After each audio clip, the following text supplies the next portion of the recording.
Hablar del amor en la vida cristiana es hablar del don más hermoso que Dios nos da. Pero esto no significa pintar el mundo color de rosa, pues el amor no tiene que ver con meras sensiblerías. Es algo mucho más serio. Henry Scougal, un predicador escocés del siglo XVII, decía: el valor y la excelencia del alma se mide por el objeto de su amor. Hizo una declaración que nos desnuda, que nos pone en descubierto. Es la misma idea que aborda John Piper cuando dice: el alma se mide por sus vuelos, algunos bajos, otros altos, y el corazón es conocido por sus deleites, y los placeres nunca mienten. Que los placeres nunca mientan significa que podemos engañarnos a nosotros mismos, engañar incluso también a los demás de muchas maneras, pero los placeres son el silbato de nuestro corazón, la única medida de nuestro tesoro, lo que atesoramos verdaderamente, aquello que amamos verdaderamente. Pues el Señor Jesús dijo que donde está nuestro tesoro también está nuestro corazón, lo dijo en Mateo capítulo 6, versículo 21, lo que revela que aquello que realmente somos no es lo que por obligación queremos, sino lo que apasionadamente amamos. Decimos todo esto en virtud del texto que nos ocupa. La carta del Señor Jesús a la iglesia de Éfeso es una carta que podríamos llamar de amor y desamor. De amor, porque el amoroso Señor dirige sus palabras de aliento y esperanza a una iglesia atribulada que necesitaba descansar en la certidumbre de que todas las cosas están en el control de Dios. Y una carta de desamor, porque a pesar de sus grandes virtudes, la iglesia adolecía de la mayor de ellas, flaqueaba precisamente en su amor. El Señor llama a la iglesia a regresar a su primer amor, lo que nos lleva a la pregunta: ¿cuáles eran las virtudes que el Señor Jesús elogiaba y qué significa para nosotros la demanda de volver al primer amor? Consideremos, hermanos, las respuestas que el texto nos ofrece. Antes, hermanos, de pensar en las enseñanzas de este pasaje, debemos reconocer que Apocalipsis es uno de los libros más leídos y más mal entendidos de la Biblia. Ha habido tantas lecturas del libro Apocalipsis a lo largo de los siglos que se llegan a conclusiones radicalmente contrarias en algunos puntos. Yo recuerdo, por ejemplo, un comentarista bíblico que decía que las cartas que el Señor Jesús dirige a las iglesias de Asia representa cada una de sus cartas una etapa diferente en la historia de la iglesia cristiana, y pareciera que tiene cierta lógica porque parece haber un proceso de decadencia en la iglesia, pero lo cierto, hermanos, es que estas iglesias coexistían en el tiempo y en el espacio, no representaban etapas futuras o sucesivas en la historia de la iglesia, sino que convivían cada una con sus desafíos y cada una con sus oportunidades. En todo caso, estas cartas representan el universo de la cristiandad a la que el Señor Jesús tiene que puntualizar algunas cosas que le son menester. Y en este caso en particular, el Señor Jesús dirige su carta a una iglesia que era digna de elogio y de reconocimiento, aunque tenía un amargo reproche en contra de la iglesia, y era que había dejado su primer amor. Entonces, en esta carta tenemos 3 elogios y un reproche. El primer elogio es un elogio a la rectitud doctrinal. Existe, hermanos, un gloriarse legítimo, un gloriarse que no es vanagloriarse, es cuando los motivos de nuestro orgullo son legítimos, y el mayor de ellos sería el Señor Jesús. Dice 2 Corintios capítulo 10, versículo 17, el apóstol San Pablo: el que se gloría, gloríese en el Señor. Pero solemos gloriarnos también en otras cosas. El Seminario Bautista del Medio Oeste, que está ubicado en Kansas, Missouri, destaca entre sus recursos la posesión de parte de la biblioteca personal de Carlos Spurgeon, el llamado príncipe de los predicadores.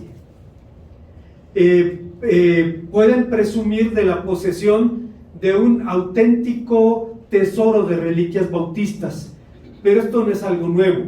En la antigüedad bíblica ocurría algo similar. La iglesia de Éfeso tenía sus propios motivos de orgullo. Polícrates, el obispo de esta iglesia, que fue discípulo de Policarpo, dice, no sin presunción, porque grandes luces han dormido en la provincia de Asia. Lo que estaba diciendo era hacer una referencia a los grandes predicadores que habían sido sepultados en Éfeso. Incluso la mismísima madre del Señor Jesús fue sepultada allí y su tumba permanece en ese lugar, a pesar de que hace apenas unos años la Iglesia Católica proclamó el dogma de la Asunción de María, diciendo que después de 3 días se fue al cielo como el Señor Jesús, etcétera, etcétera, pero pasaron 1900 años para que pudieran llegar a esa conclusión. Éfeso fue el lugar de origen de buena parte de la biblioteca más importante y actual del cristianismo. Nos referimos al Nuevo Testamento. Pablo dirigió precisamente a los efesios su epístola más profunda, y allí también fueron redactados el 4.º Evangelio, el libro de Apocalipsis, las epístolas pastorales y las cartas de Juan. Cuando vamos a la carta a los Efesios, encontramos una carta en donde los grandes temas que Pablo desarrolla en las demás cartas que escribe otras iglesias, le encontramos en Efesios, pero de una manera sublime. Cuando habla de la salvación por fe, cuando habla de la gracia, cuando habla de la redención de los gentiles, cuando habla del amor cristiano, cuando habla de las relaciones entre judíos y gentiles, temas que todos fueron abordados por Pablo en sus cartas, ahora en Efesios lo presenta de una manera sublime. Pero no solo escribió Efesios, Juan escribió allí su evangelio, las cartas de Juan fueron escritas allí, e incluso también las cartas pastorales.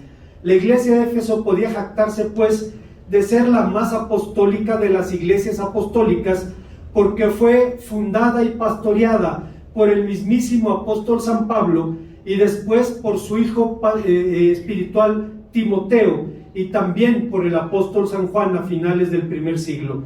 Todo esto se materializó en la iglesia en un sano conservadurismo, y ese es justamente el primer elogio que el Señor Jesús dirige a su iglesia. Al menos teóricamente, la fidelidad a la verdad bíblica debe estar fuera de toda discusión, pero los hechos demuestran que los escritores sagrados tenían buenas razones para encarecerla. En teoría, deberíamos ser fieles a la doctrina, pero cuando vamos al Nuevo Testamento, una y otra vez encontramos a los apóstoles insistiendo en el tema, razón por lo cual es de cardinal importancia. Mucho antes del surgimiento del cristianismo, incluso en la antigüedad bíblica, Moisés había instado a Josué a esta fidelidad. Nunca se apartará de tu boca el libro de la ley, sino que de día y de noche meditarás en él, y guardarás y harás conforme a todo lo que está escrito, porque entonces harás prosperar tu camino y todo te saldrá bien. Algo fascinante, hermanos, respecto a Moisés y respecto a Josué, a toda esa generación, es que fueron hombres que protagonizaron la historia bíblica, pero cuando buscaron un marco de referencia, cuando buscaron una constitución para el pueblo de Dios, fueron a la palabra escrita. Moisés no apeló a sus señales o a las manifestaciones de poder con los cuales Dios evidenció su llamado, sino que una y otra vez pusieron su interés en el libro. Nunca se apartará tu boca de las palabras de este libro, sino que meditarás en ella para hacer conforme a lo que está escrito, porque entonces harás prosperar tu camino y todo te saldrá bien. Esta iglesia, hermanos, cuando hablamos de la iglesia de Éfeso, estamos hablando de una iglesia a la que el Señor reconoce por su fidelidad doctrinal. Debemos recordar también que 1000 años antes, Salomón había dicho en el libro de los Proverbios: compra la verdad y no la vendas. Tienes que pagar un precio por ella, pero una vez que la has adquirido, no la puedes vender, manifestando que tenía que ver con la fidelidad a la verdad revelada en la ley. En su momento el profeta Oseas atribuyó la ruina de Israel a esa ignorancia deliberada, a esa rebeldía voluntaria, cuando dijo: mi pueblo fue destruido porque le faltó conocimiento. Pero hablar de la sana doctrina o hablar de la fidelidad a la palabra de Dios puede ser algo muy vago. Puede significar atesorar como elementos de autoafirmación, tales como prácticas o posturas escatológicas o el código de conducta de la vestimenta de la mujer, y siempre que se habla de este asunto se habla de la mujer. Siempre tiene que ver con cuán largo debe ser su cabello, cuán larga debe ser la falda. Nunca se dice una palabra sobre los hombres. Me parece sospechoso. Además, todo grupo que se diga cristiano declara francamente o reclama francamente la sana doctrina para sí. Así que debemos preguntar con qué doctrinas bíblicas comprometió su fidelidad la iglesia de Éfeso. Una respuesta de bote pronto nos diría que todas las doctrinas, y hay razón para pensar así, porque debemos recordar que cuando Pablo se despide precisamente de los ancianos de la iglesia en Éfeso, los llama a Mileto y les dice: por tanto os protesto que estoy libre de la sangre de vosotros, porque nunca rehuí anunciaros todo el consejo de Dios. Es decir, les enseñé lo que tenía que enseñarles. Pude compartir lo que la palabra de Dios nos decía, y de esa manera puedo declararme limpio de la sangre de todos vosotros. Pero hermanos, cuando vamos en detalle a las situaciones doctrinales que vivía el mundo cristiano en aquel tiempo, tenemos que reconocer que el tema fundamental de discusión durante los primeros 4 o 5 siglos de la historia cristiana fue la doctrina de Jesucristo. ¿Quién era Jesucristo? ¿Cuál era su naturaleza? ¿Cuál fue su misión? No es extraño que los primeros concilios cristianos fueran concilios cristológicos y produjeron obras fantásticas como los credos. Tal vez, si usted viene de la competencia como un servidor, recordará los credos como rezos. Pero los credos eran confesiones de fe, y los reformadores magisteriales, Lutero, Calvino, Zwinglio, dijeron: son documentos a los que podemos firmar al pie de la página, porque no hay forma más contundente de declarar la verdad bíblica. La doctrina de Cristo fue precisamente el centro del debate doctrinal en el mundo cristiano los primeros 4 o 5 siglos, y entendemos ahora la razón por la cual San Pablo dice en su primera a los Corintios: decidí hablarles solo de Cristo, principalmente de su muerte en la cruz. En otra ocasión había comentado, hermanos, del evangelista más grande del siglo pasado, un predicador metodista. Me refiero a, voy a recordar su nombre en un momento, Stanley Jones. Stanley Jones fue un hombre que fue a la India y ganó a los parias, a la casta más baja de la India. En la India, el origen o la casta de origen de una persona se puede deducir fácilmente por el color de la piel y la estatura de la persona.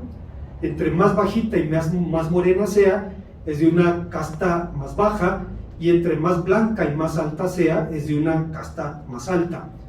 Pero Stanley Jones pensó en los brahmanes, la casta de mayor jerarquía en la India, y dice que encontró entre ellos a los rivales intelectuales más formidables que hubiera conocido en su vida. Era gente brillante, y dice era muy difícil llevarlos a los pies de Cristo. El hombre entró en depresión, volvió a su país, pero era un hombre de oración. Y él dice que Dios le dijo, orando a él: tú tienes un problema. Tú predicas el cristianismo, y tu mensaje no es el cristianismo. Para la gente de la India, el cristianismo es británico, es norteamericano, es extranjero, es imperialista, es colonialista. Tu mensaje no es el cristianismo. Tu mensaje es Cristo. Parece lo mismo, pero no lo es.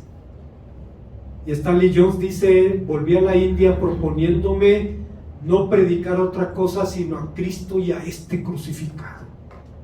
Y hermanos, tuvo un impacto brutal en la sociedad india, cuando su único mensaje, cuando su único tema en la predicación era precisamente Jesucristo. Tertuliano de Cartago diría, después de tener a Jesucristo no tenemos más polémica elaborada. Después de disfrutar del Evangelio no deseamos más indagación. Aparte de nuestra fe no tenemos otra creencia. Decía Tertuliano, cuando hemos creído en Cristo descubrimos que ya no hay nada más en que creer. Y tenía razón.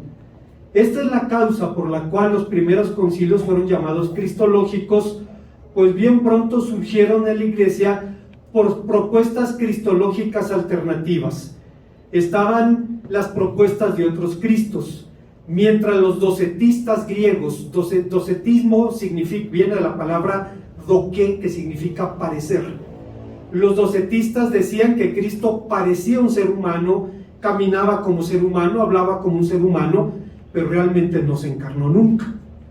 En el otro extremo, en el extremo contrario, estaban los ebionitas judíos, que decían que Cristo era un hombre, que Dios lo había escogido por su fidelidad, lo había elegido como su hijo, lo había declarado como tal en aquella ocasión del bautismo, pero que siempre fue hombre. Y en estos dos extremos, finalmente, a través de las conclusiones de los concilios, a esas propuestas de Cristos diferentes, surgió la declaración de que Cristo era Dios y hombre verdadero. Ese es el que enseña la palabra de Dios. Pero por sorprendente que parezca, el peligro de esta clase de propuestas sigue vigente, al menos en las iglesias evangélicas en América Latina. En algunos años hemos visto innumerables evangélicos convertirse en judíos mesiánicos, cosa que confunde a los evangélicos e indigna a los verdaderos judíos. Es verdad que existen genuinos judíos mesiánicos, pero la mayoría son imitadores, son judíos patito, judíos de piratería.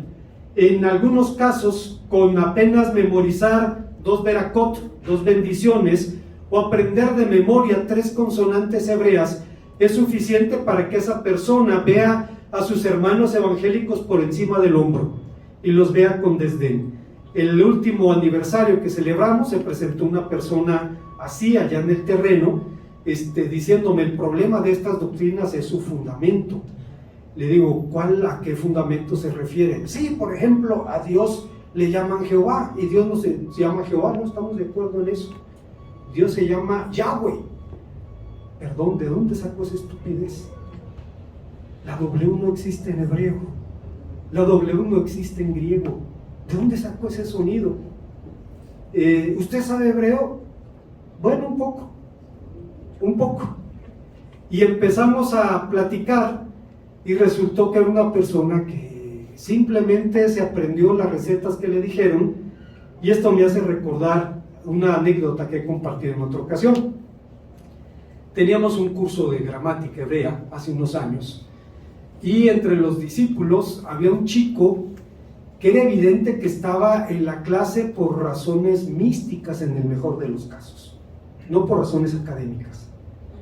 Y estaba también Raúl Cárdenas, algunos de ustedes lo conocen, el viejo debe tener 86, 87 años quizá, es un roble todavía, pero estaba en la clase. Y este chico que quería aprender de memoria los rezos, trajo unas kipás, la gorrita ceremonial que se utiliza en el judaísmo, y empezó a repartirla entre sus compañeros de clase, a todos nos dio una. Y entonces Raúl Cárdenas le dice, toma la kipá, y se la regresa y le dice, no, gracias mi hermano, no puedo recibirla. Todos nos quedamos congelados. Y entonces Raúl lo vio y le dice, no puedo aceptarlo por 2 razones. La primera, yo no me voy a disfrazar de lo que no soy. No soy judío y no me voy a disfrazar de judío, por respeto y por amor a ese pueblo.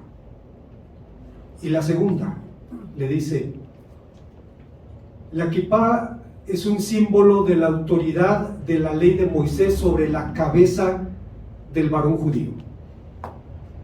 Y ya te lo dije, mi hermano, no soy judío. Y la segunda, ya tengo autoridad sobre mi cabeza. Y no es la ley de Moisés, es Jesucristo. Así es que, por respeto a ese pueblo y por respeto a mi Señor, no puedo ponerme eso en la cabeza. Hermanos, el viejo me dejó con la mandíbula en el suelo. Tenía razón. ¿De qué forma más bíblica y más contundente se puede declarar nuestra fe y nuestra convicción? En estas condiciones, la cristiandad de Efesia tenía claras estas cosas y probó fidelidad precisamente al mensaje de Jesucristo. Pero el texto nos lleva a una segunda idea, y vemos en la carta del Señor Jesús un elogio al compromiso moral de la iglesia. Es harta conocida la decadencia moral del mundo grecolatino en tiempos del Nuevo Testamento. Los apologetas cristianos no escatimaron tinta a la hora de denunciarla. En contraste, la fe judía o judeo-cristiana es una fe de altos valores morales. No podía ser de otra manera, pues se basaba en la declaración divina: santos seréis porque yo, vuestro Dios, soy santo. Justino Mártir, un hombre que vivió en el segundo siglo y fue martirizado precisamente por Jesucristo, diría después: nosotros que anteriormente practicábamos las malas artes, ahora nos hemos consagrado al bondadoso y eterno Dios. Nosotros que sobre todas las cosas estimábamos la adquisición de bienes y propiedades, ahora tenemos una bolsa común para compartir con los que tienen necesidad. Nosotros que antes nos odiábamos recíprocamente debido a nuestras costumbres distintas y que no habíamos vivido con gente diferente a nuestra raza, desde que vino Cristo vivimos en excelentes términos con ellos. Lloramos por nuestros enemigos, esforzándonos por persuadir a los que nos odian injustamente, para que vivan conforme a los buenos preceptos de Cristo, de manera que puedan llegar a ser partícipes juntos con nosotros de la misma esperanza gloriosa y una recompensa de Dios soberano de todo. Lo que Justino Mártir estaba diciendo en su apología era esa forma como Cristo había creado un pueblo nuevo. Aquel gran tema de la carta a los Efesios, donde se habla de una nueva humanidad redimida, multiétnica, multicultural, unida en torno de Jesucristo.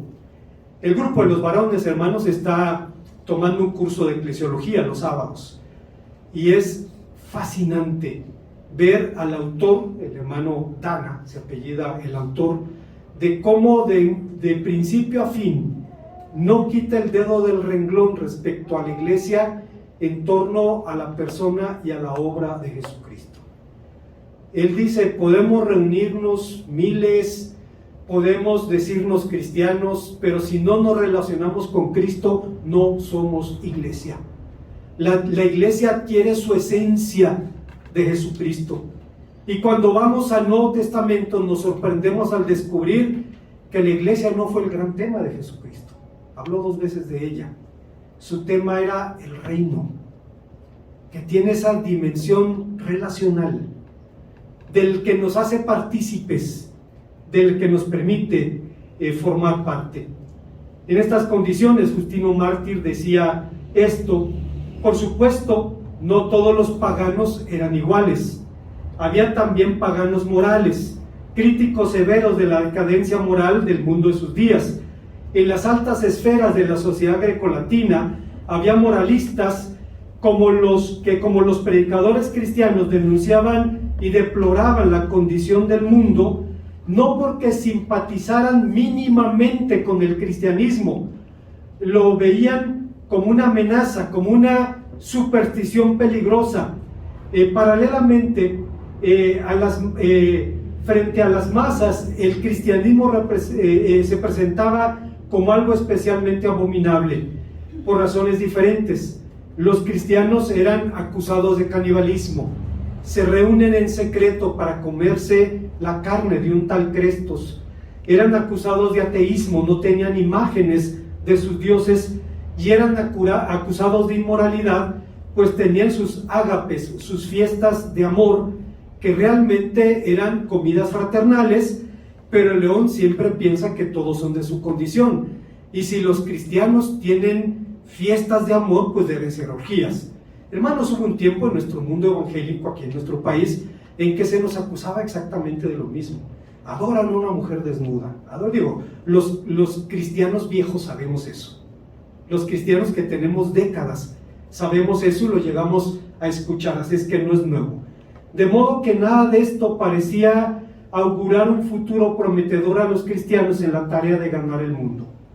Como diría Justo L. González, me dice el hermano Tim, dice, es el escritor evangélico actual más importante en inglés y en español.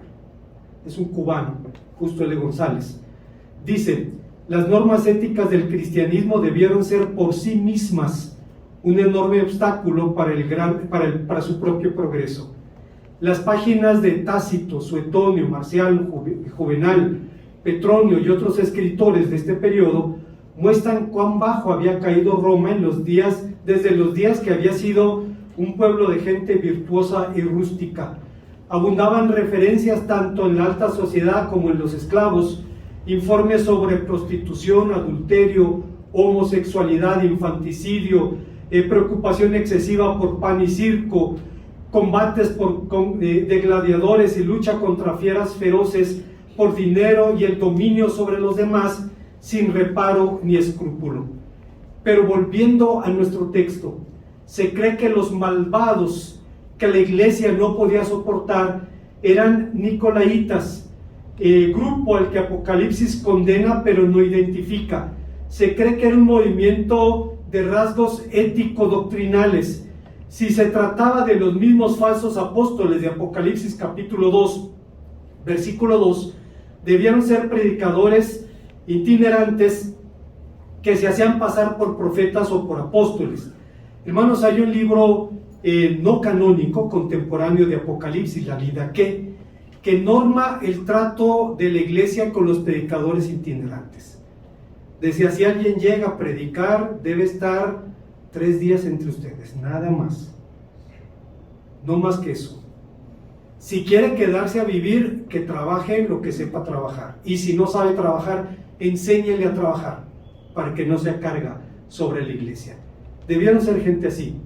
En días del Nuevo Testamento, este tipo de falsos maestros amenazaban a las iglesias de manera clara. En 1 Tesalonicenses 5, 20 al 21 y 1 Juan 4, 1 lo encontramos.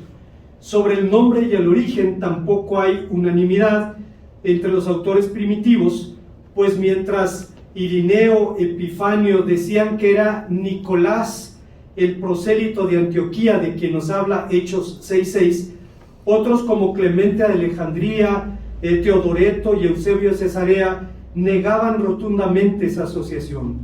Pero aunque los cristianos vivían una moral elevada, su mensaje no apuntaba a un sistema moral. Apuntaba no a un sistema moral, sino a una persona, a la persona de Jesucristo.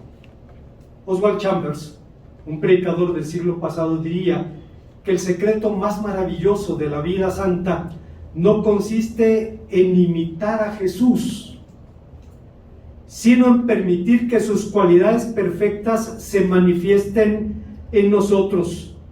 La santificación es Cristo en nosotros, como dice San Pablo. Es su maravillosa vida que se imparte por la fe como un don soberano de la gracia divina. Por la santificación, Jesucristo nos hace partícipes de sus cualidades de santidad. En cuanto a los dones de paciencia, amor, santidad, fe, pureza y piedad, se manifiestan a través del alma santificada. La santificación es participación y no imitación. No es imitar a Cristo, es ya no vivo yo, mas Cristo vive en mí. Hay una tercera idea en el pasaje, un elogio más, y es un elogio por el celo doctrinal. Un rasgo adicional de la cristiandad de Efesia fue su servicio. El Señor Jesús lo declara cuando afirma: yo conozco tus obras. Lo primero que debemos advertir es que Juan utilizó aquí un verbo que significa conocer por experiencia. No vamos a profundizar en eso porque nos tomaría tiempo. El maestro conoce nuestras obras, es su testigo presencial, pues nada escapa a sus ojos.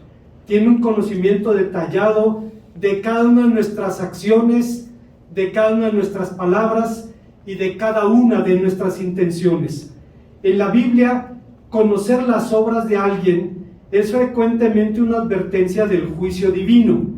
Cada vez que encontramos en los profetas o en Apocalipsis, yo conozco tus obras, Dios está haciendo una denuncia, pero en este caso tiene un sentido totalmente positivo.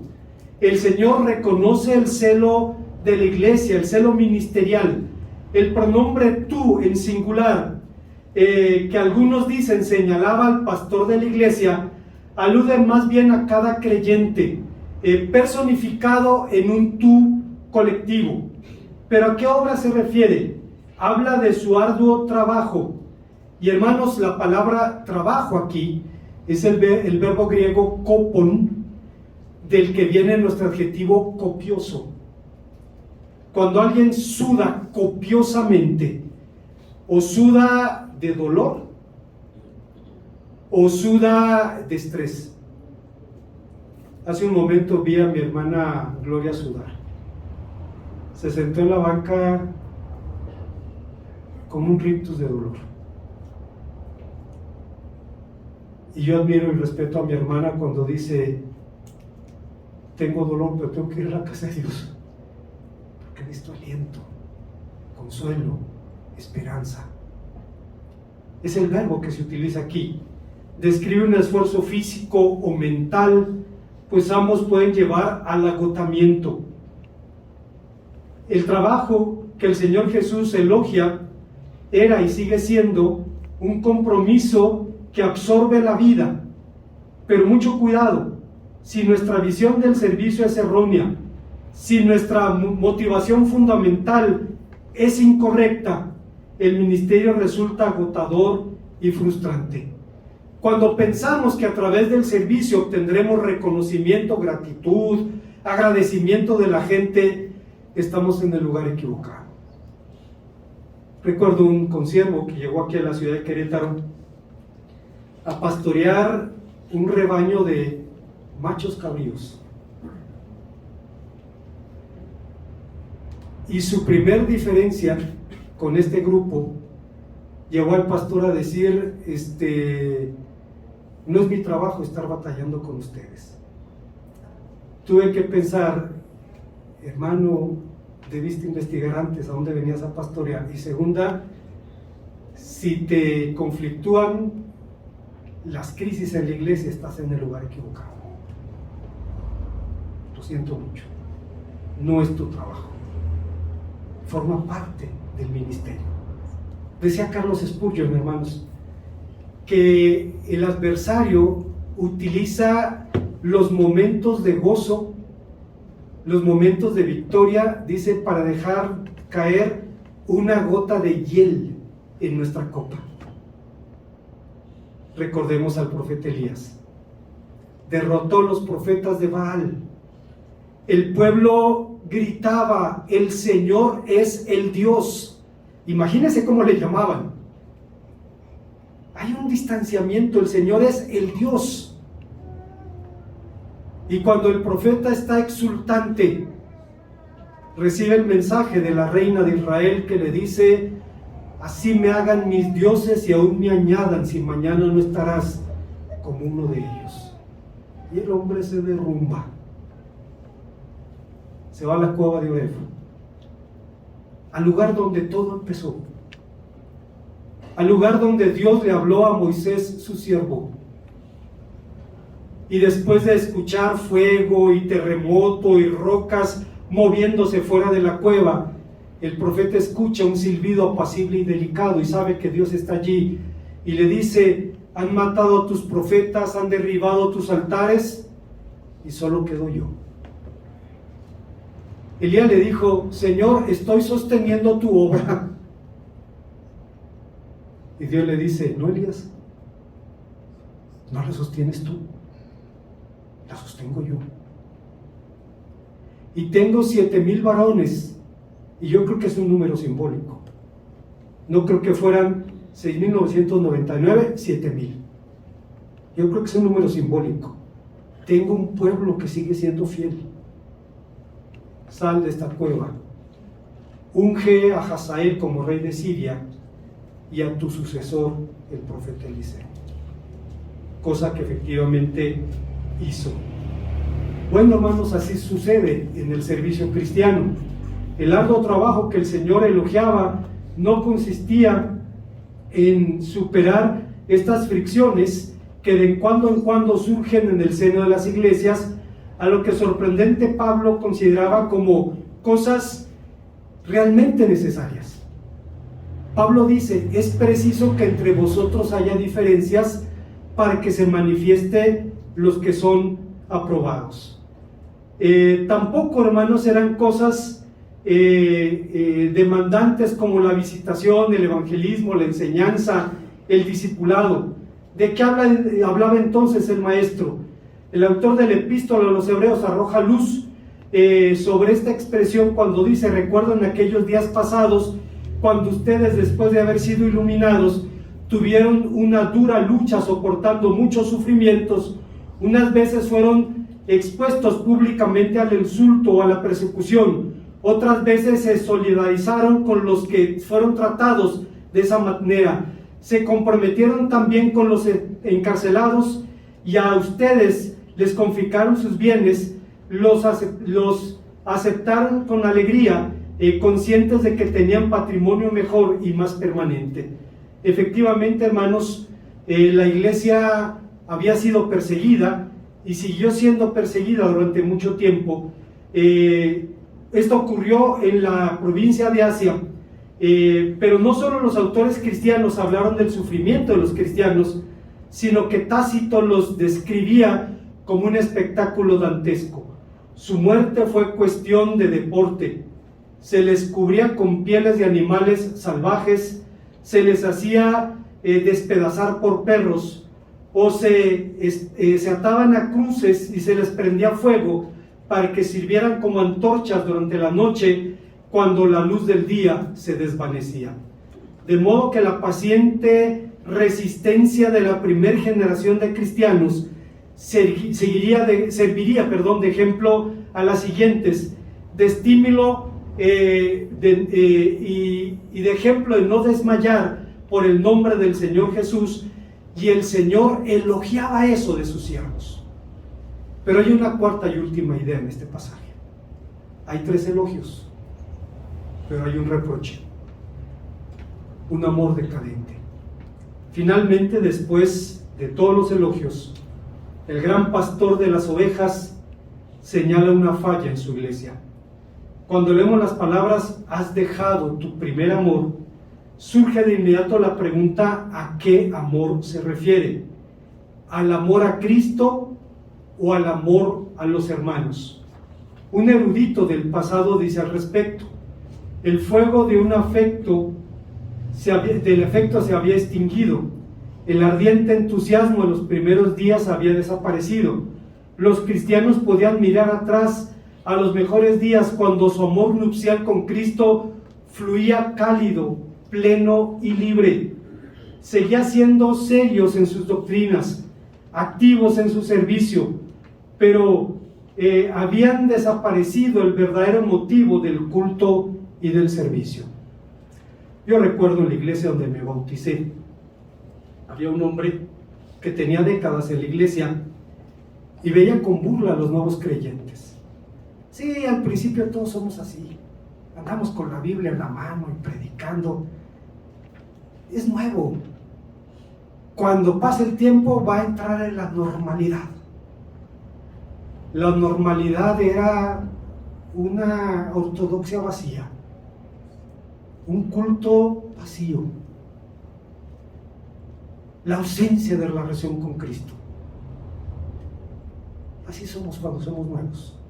Luego va a entrar en la normalidad. ¡Qué vergüenza! ¡Qué vergüenza! Es lo que pasaba en la iglesia. Otros maestros, en cambio, dicen que el amor fraternal en Efesios se había enfriado y que la iglesia había descuidado el amarse los unos a los otros. Si fuera así, la razón del distanciamiento sería obvia. La interacción de pecadores en la iglesia de Cristo nunca ha sido cosa fácil. Hay diferentes opiniones sobre el enfriamiento del amor de la iglesia, aunque a la luz de las enseñanzas de la Biblia, el amor a Dios y el amor al hermano es una túnica sin costuras. Es una túnica como la del Señor Jesús. No hay una costura que la separe, porque el apóstol San Juan nos recuerda diciendo: el que dice que ama a Dios debe amar también a su hermano.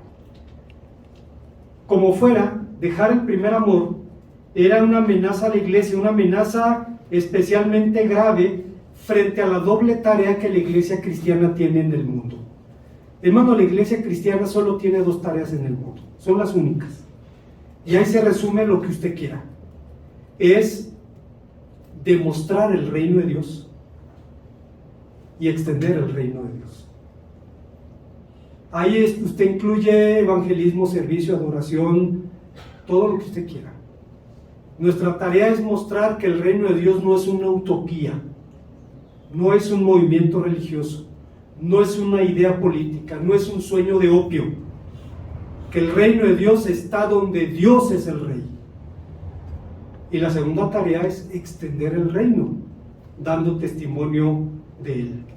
La iglesia, hermanos, tiene un llamado irrevocable a demostrar el reino de Dios como una fraternidad de desiguales. Si usted dice, ¿cómo que desiguales? ¿Qué no dice la Biblia que todos somos iguales frente a los ojos de Dios? Sí, sí lo dice. Y lo creemos firmemente, que Dios no hace acepción de personas. Pero entre nosotros somos desiguales. Puede haber ricos, pobres, gente educada, gente sin educación, hombres, mujeres, blancos, negros, gentes diferentes que estamos unidos por el amor de Cristo. Hay iglesias que se jactan y buscan un estatus socioeconómico. Tenemos un diputado del Congreso del Estado entre nosotros y es un motivo de orgullo. Pues la Biblia dice o enseña tácitamente, y lo dice Jürgen Moltmann, la iglesia debe ser una fraternidad de desiguales. Si no hay pobres es que no has alcanzado a los pobres. Esa es la realidad. Recuerdo las palabras de Bonhoeffer, quien en su obra maravillosa, Vida en Comunidad, la estudiamos en la escuela dominical hace unos años. Tal vez valga la pena volver a estudiarla después de terminar Apocalipsis. En Vida en Comunidad, Bonhoeffer dice: no bien se reúnen los hombres cuando ya comienzan a observarse, a juzgarse y a medirse. Con ellos se entabla desde el mismo principio de la comunidad una terrible lucha invisible, a veces inconsciente, que pone en juicio su propia existencia. Aquí están los fuertes y los débiles juntos. Si no se es de los primeros, se hará valer inmediatamente el derecho de los débiles. ¿No intentan acaso todos asegurar de entrada su posición respectiva en detrimento de los otros e imponer su manera de ser?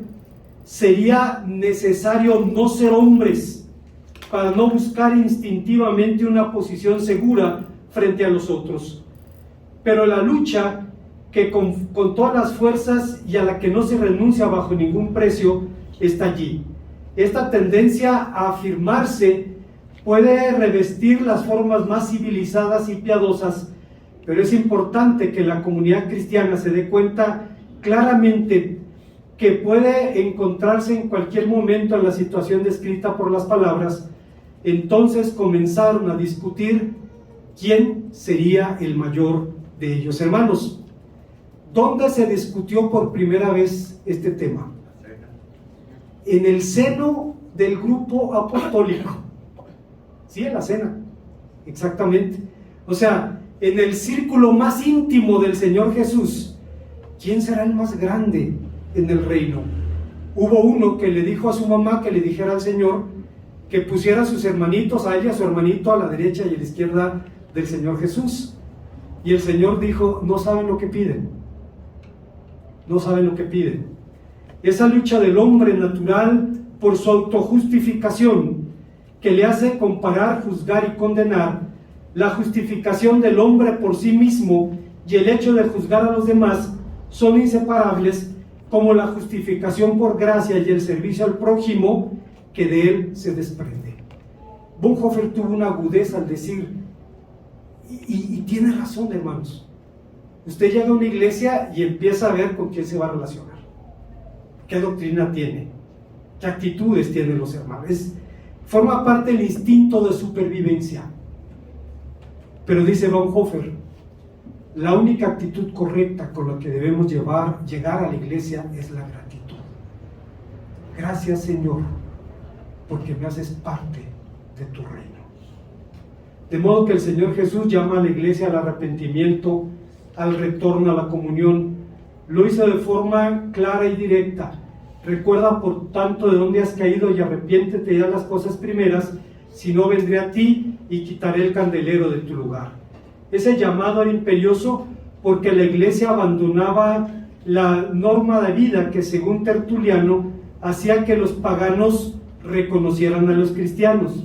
Esta práctica del amor es más que nada lo que a ojos de muchos nos imprime un sello particular. Dicen, mirad cómo se aman entre sí, ya que ellos se odian mutuamente, y cómo están dispuestos a morir los unos por los otros, cuando ellos más bien están preparados para matarse los unos a los otros. ¿Cómo respondió la iglesia a este llamado? Frecuentemente, hermanos, cuando vemos en alguna carta apostólica algún llamado a la iglesia, siempre nos preguntamos cuál fue el resultado, qué pasó. En algunos casos la respuesta está en la misma Biblia. Recordemos en su correspondencia a los Corintios, Pablo elogia el arrepentimiento de los corintios, el amor, la solicitud, la súplica de perdón de los hermanos, y Pablo se regocijaba por ello. Pero en otras ocasiones, hermanos, tenemos que ir a fuentes externas porque la Biblia ya no habla del asunto. Bueno, 20 años después de que se escribiera este libro, el libro Apocalipsis, Ignacio de Antioquía elogia sin reservas a la iglesia de Éfeso diciendo: vuestro nombre, vuestro buen nombre, amadísimo, que con justicia lleváis conforme a la fe y al amor de Cristo Jesús, ninguna cosa más sino a Dios. Y elogiaba también a Onésimo su pastor, varón de amor indescriptible, y el colegio de ancianos, que servían armoniosamente con su obispo como las cuerdas de una lira. ¿Qué pasó? La iglesia escuchó el reproche del Señor Jesús y aceptó sus razones. Antes de concluir, hermanos, hace unos años tuve que ir al sepelio de uno de mis hermanos. Tenía 30 años de no verlo. Nos envolvimos en nuestra vida y sabía de él, pero no lo vi en 30 años. Iba en el autobús rumbo a Torreón y una mujer me dice: ¿usted es sacerdote? No. ¿Es monje? No. ¿Es religioso? No. Soy pastor. Ah, ya lo decía yo. ¿A qué va usted a Torreón? Y empezamos a platicar y le conté, bueno, voy al sepelio de mi hermano, tenía 30 años de no verlo.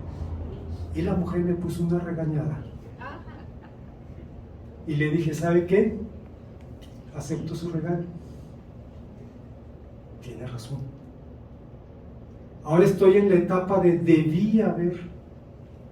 Dije: me avergüenzo de eso, pero acepto su regaño, porque usted tiene toda la razón. Esto hizo la iglesia de Jesús. El Señor le reprocha que ha dejado su primer amor y lo acepta. Como conclusión, Como señalamos anteriormente, para algunos el problema de la iglesia en Éfeso era un resfriado espiritual, es decir, un discreto distanciamiento de Jesucristo. Pero no siempre fue así. En su carta a los Efesios, el apóstol San Pablo saludó a la iglesia diciéndoles: he oído de vuestra fe en Cristo Jesús, de vuestro amor para con los santos, no ceso de dar gracias por vosotros. Efesios 1, 15 al 16. Tristemente, esta clase de resfriado no es algo inédito, no es algo desconocido, surge de cuando en cuando en la obra de Dios y se hace, hermanos, se convierte en un problema importante en la obra cuando el pueblo del Señor descuida el único criterio que nos valida frente al mundo. No vamos a ser reconocidos como cristianos porque prediquemos el Evangelio, porque nos congreguemos, porque sirven, por nada de eso. El Señor Jesús dice: en esto conocerán todos que sois mis discípulos, en que os améis los unos a los otros. Así es que, hermanos, es un peligro real y un peligro constante.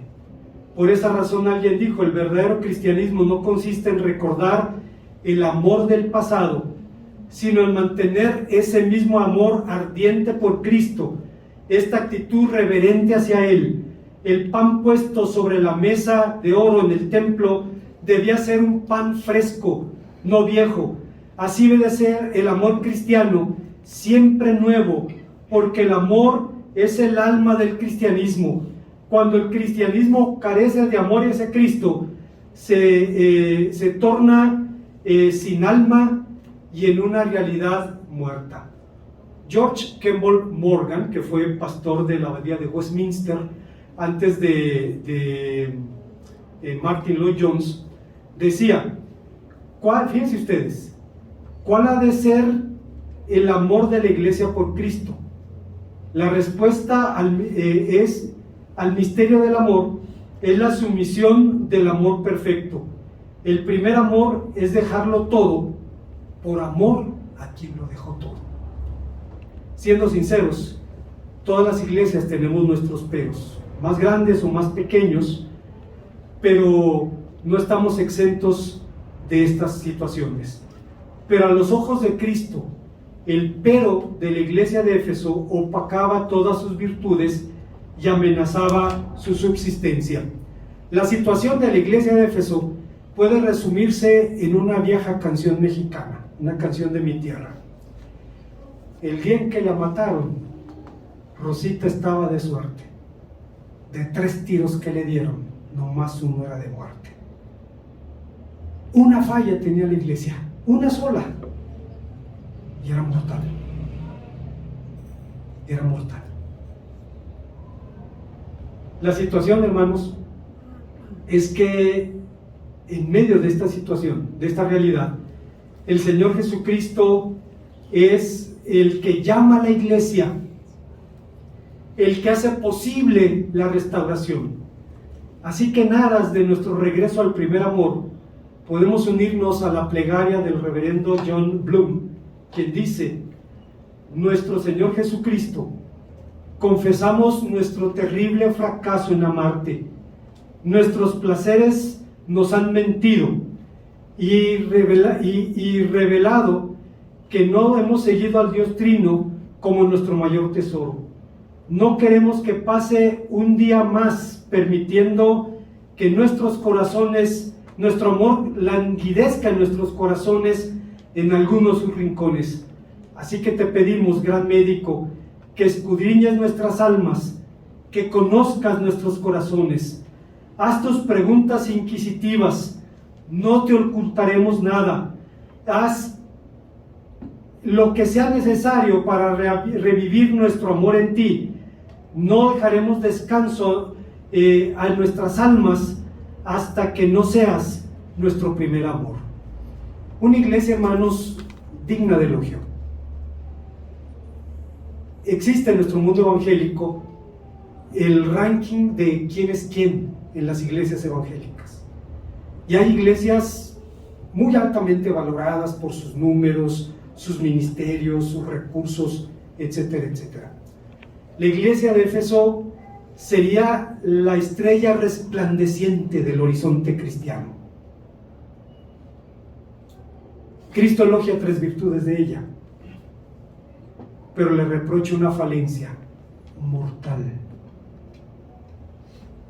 Dejaste tu primer amor. Lo más hermoso, hermanos, es que Cristo dice, puedes volver de allí. Puedes volver a tu primer amor. Oremos al Señor. Gracias, Padre Santo, por tu palabra, porque nos permite recordar tu verdad. Te bendecimos, Señor, por quien eres y por lo que haces en Cristo Jesús.